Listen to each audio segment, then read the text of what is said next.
يعني ايه كفاءة عضلة القلب؟ 3 معلومات مهمة جدا لازم تعرفها عن القصة دي.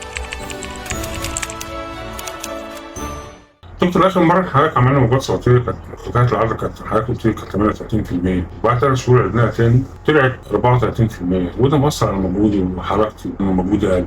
طب هو كده حضرتك العضلة ضعفت؟ الجمل دي بيقولها كتير من مرضى هبوط عضلة القلب لما بيعملوا أشعة موجات صوتية على القلب أو إيكو. بيبقى حاسس بخيبة أمل وإحباط شديد لما يلاقي رقم الكفاءة اللي مكتوب عليه EF بالإنجليزي أقل من الأشعة اللي قبلها، وساعتها بيبقى السؤال اللي دايما مسيطر على المشهد: وبعدين يا دكتور؟ وبعدين يا دكتور؟ طب هو كده ايه اللي عمله يا دكتور؟ بس الأول خلونا نعرف يعني ايه كفاءة عضلة القلب. ربنا سبحانه وتعالى خالق القلب على إنه مضخة لضخ الدم لأجزاء الجسم المختلفة. يعني ببساطة كفاءة القلب هي قدرة القلب على ضخ الدم اللي جواه واللي راجع له من الرئة عشان يوزعه على الجسم كله. والقلب الطبيعي قادر على ضخ 50% أو أكتر من كمية الدم اللي جواه. يعني ببساطة كفاءة عضلة القلب تساوي 50% أو أعلى من كده حاجة بسيطة. طب لو أقل من 50% كده يبقى فيه هبوط في عضلة القلب أو اللي بنقول عليه ضعف في عضلة القلب. لكن على فكرة ساعات حتى لو قدرة القلب كويسة يعني 50% أو أكتر ما بتبقاش كافية لضخ الدم للجسم، زي في حالات السمنة مثلا، وده برضو ممكن يعمل هبوط في عضلة القلب. تعالى بقى نيجي لحتة كفاءة عضلة القلب اللي بتزعل كتير قوي من مرضى هبوط عضلة القلب لما بتنقص. 3 معلومات مهمة جدا لازم تعرفها عن القصة دي. أول حاجة، رقم 50% ده مش رقم ثابت، لأنه بيختلف حسب النوع ذكر أو أنثى والعمر واللياقة البدنية، لدرجة إن بعض الرياضيين التقال البعض بيعتبر عندهم كفاءة عضلة القلب 45% وقت الراحة وهم مش بيجروا. ده طبيعي جدا. وبدأت أصوات تنادي إن لازم ما نحسبش رقم الكفاءة برقم ثابت، ولكن على حسب الحالة الصحية للقلب عموما. ثانيا بقى، رقم الكفاءة ده رقم متغير من يوم للتاني ومن ساعة للتانية في نفس اليوم، ومش بيتقاس بالمسطرة ولا بالسنتي، ده تقدير تقريبي وبيرجع لتقييم الدكتور أصلا اللي عامل أشعة الإيكو. يعني ممكن دكتور يطلع لك رقم ودكتور تاني يطلع نفس الرقم على نفس الجهاز في نفس اليوم. طبعا الرقم ما بيبقاش مختلف قوي، بس الاختلافات بين الأطباء ممكن توصل إلى 5 أو 6%. بمعنى ان ممكن واحد يطلع الاشعه تقريبا كفاءه القلب فيها 46% والتاني يطلعها 48 49 في الحدود دي. ثالث حاجه ودي الاخيره، ان مفيش علاقه وثيقه ما بين الحاله وما بين رقم الكفاءه. بمعنى ان ممكن يكون عندي مريض كفاءه القلب بتاعته 30% ولكن حالته كويسه جدا وما عندوش اعراض واموره مستقره، ومريض تاني رقم الكفاءه عنده على سبيل المثال 45 او 46% وماشي على نفس علاجك وتلاقيه تعبان جدا ومش قادر يمشي خطوتين 2 من غير ما ينهج.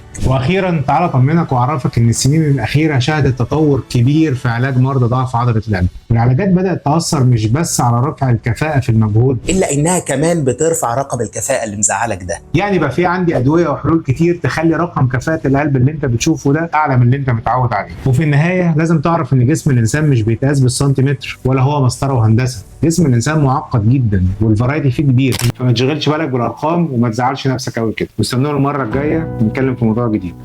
سلام.